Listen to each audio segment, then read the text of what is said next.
Sot është pothuajse e pamundur të gjesh një rajon në Shqipëri që nuk po përballet me pasoja dramatike nga rreshtet e ditëve të fundit. Shqiptarët duhet ta dinë se këto përmbytje nuk janë dënim nga Zoti, por pasojë direkte e papërgjegjshmërisë, e keq administrimit dhe e korrupsionit skizofrenik të qeverisë së Edi Ramës, që për emergjencat civile akordoi këtë vit vetëm 55 milion euro, ndërkohë që për aferën e tunelit të Llogaras, Edi Rama së bashku me ish-zëvendësen e tij Belinda Balluku vodhën 75 milion euro. Dhjetra familje janë zgjuar sot pa shtëpi, me bagti të ngordhura,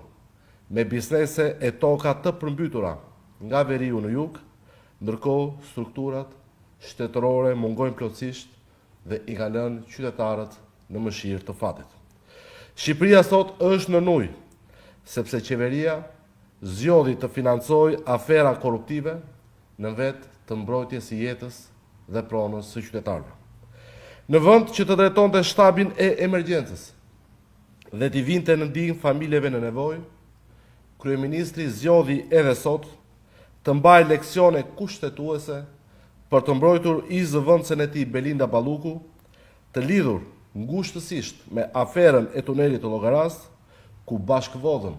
75 milion euro apo 20 milion euro më shumë se i gjithë buxheti vjetor për emergjencat civile.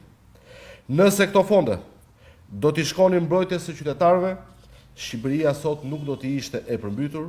dhe qytetarët nuk do të humbnin shtëpitë, bagtitë dhe pronat e tyre.